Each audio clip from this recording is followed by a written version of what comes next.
ئەو سەرکردە عەرەبەی کە لە دوای مردنی دنیایەک نهێنی ئاڵۆز و ڕێکەوتنی سەیری لەسەر ئیسپات بوو.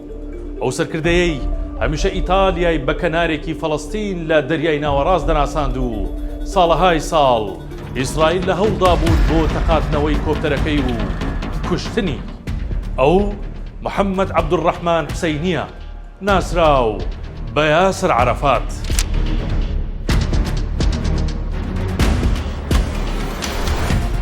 یاسر عەرەفات ئەو سەرکردەی لە میسر لەدایک بوو، لە فەڕەنسا کۆچی دوایی کرد، بەڵام نە فەڕەنسی بوو نە میسری. ئەو فەڵەستینی بوو، فەڵەستینیەکی توند و عیناد. هەندێک جار عینادیە گەورەکانی زۆر بە هەڵەی دادەبردن و دەست و پێسپی ساڵەهای ساڵ بەرامبەر ئەنجامە خراپەکانی عینادیەکەی دەمایەوە. I have to ask those who used to speak about human rights. Where is this human rights there in this house? هەروەک چۆن چەندین ساڵ نهێنی ڕێکەوتنەکەی نێوان خۆی و سیلڤۆ بێرلۆسکۆنی سەرۆک وەزیرانی ئیتالیای لە ناو خۆیدا هێشتەوە بۆ هەندێک بەرژەوەندی دیاریکراوی مادی و معنەوی سوێندی درۆی نەبخوات بۆ فیدڵ کاسترۆ و دژایەتیکردنی سەدام حوسێنی سەرۆکی عێراق لە کاتی جەنگی کەنداودا.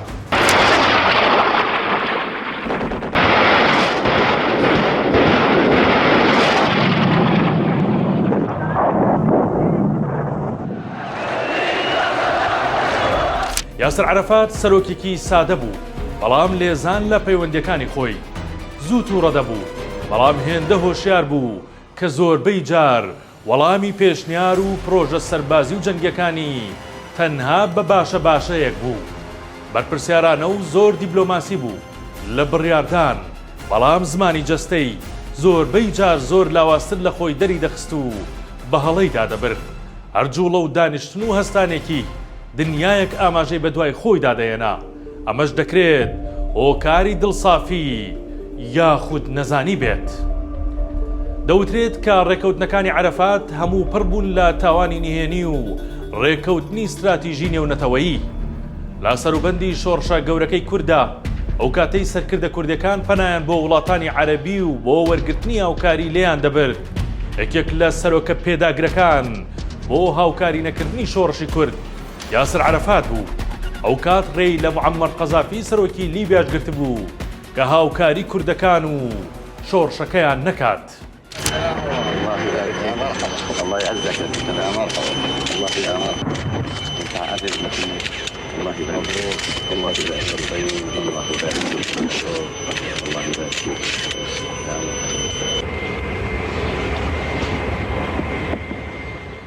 ئەو سەرکردەی فەڵەستین کە بۆ دەیان ساڵ ئۆپەراسیۆنە تیرۆریستەکانی ڕێکخراوی ئیسلامی ئێرانی لە دژی ئیسرائیلەکان ئاراستە کردووە پێشەوەی لە ساڵی 1994 ڕێکەوتنامەکانی ئۆسلۆ لەگەڵ ئیسرائیل واژۆ بکات کە ڕاستیدا هەرگیز فەرمانی هێرشی تیرۆریستی نەکردووە، بەڵکو تەنها بە کەسانی دیکە دەڵێت تۆ بڕیار بدە و هەمیشە دەیخستنە ناو مەوقیفێکی ناهەموارەوە تاوەکو گەر هەڵەیە کرا لە پیلانەکان بتوانێت بە ئاسانی خۆی لێ دەربێنێت و ئەگەر سەریش کەوتن و وێنای سەرکەوتنی جوڵە دیموکراسیەکانی بکات بۆ چواردەورەکەی. Ladies and gentlemen, please. May I have your attention, please? The Prime Minister Netanyahu and the Chairman Arafat will speak and they will say a few words and after that they will take all questions. Mr. Prime Minister, please.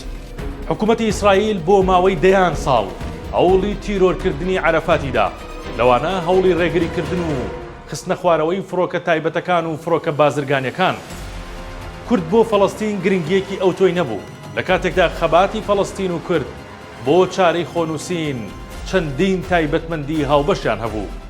هەردووکیان بزوتنەوەی بێدەوڵەتن کە دژی ڕژێمە کۆلۆنیالیزم و ئاپارتایدەکان لە ڕۆژهەڵاتی ناوەڕاستا دەجەنگان و هەردووکیان مێژووی ستەم و بەرخودانیان هەبوو.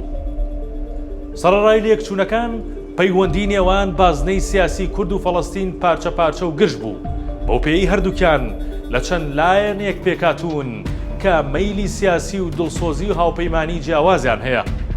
لە ساڵانی ڕابردوو دەستێوەردانەکانی هەلپەرستانەی ڕەجەب تەیب ئەردۆغان سەرۆک کۆماری تورکیا و بنیامین ناتانیاهۆ سەرۆکوەزیرانی ئیسرائیل زیاتر بوونە هۆکاری دابەشبوونیان.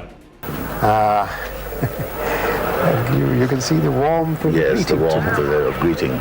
یاسر عەرەفات کە سەرۆکی دەسەڵاتی نیشتیمانی فەڵەستین و سەرۆکی ڕێکخراوی ڕزگاری خوازی فەڵەستین بوو لە 11 تشرینی دووەمی 2004 لە تەمەنی 75 ساڵیدا دوای ماوەیەکی کورت لە نەخۆشی بە شێوەیەکی چاوەڕوان نەکرا و کۆچی دوایی کرد. لەو کاتەوە هۆکاری مردنی مشت و مڕی لەسرە و چەندین تیۆری جیاواز سەبارەت بەو بابەتە پێشنیاز کراوە. بەڵام لێکۆڵینەوە فەرمیەکانی تیمەکانی فەڕەنسا و رووسیا تاوەکو ئێستا هیچ بەڵگەیەکی جێی سەرنجیان لەسەر مردنەکەی نەدۆزیوەتەوە.